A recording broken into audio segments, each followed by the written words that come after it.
myself in whether Shinto or Buddhist or Hindu in India, Islam, etc., and in Israel, spending time understanding them, you have a greater appreciation. But I think that with the dress, because it's so different, I think that really Hollywood's done it because they always make these guys terrorists, right? Yeah, they look like this, they're a terrorist. That's why we feel the way, or a lot of Americans feel that way about them, I think. Yeah. Because of Hollywood. So it becomes this kind of this bad rhetoric where you see like, you hear like these derogatory, like, well, look at that towel head or whatever this, and like, oh, this, all these things you hear.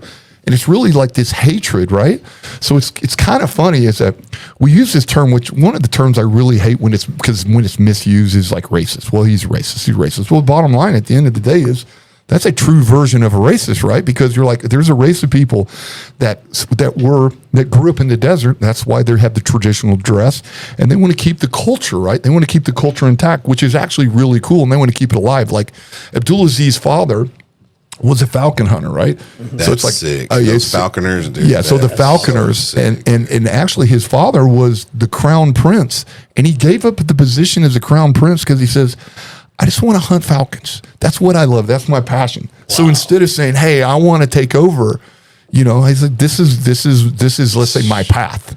Wow. So and you have to see that, and that's where I never got to meet his dad because his dad passed away.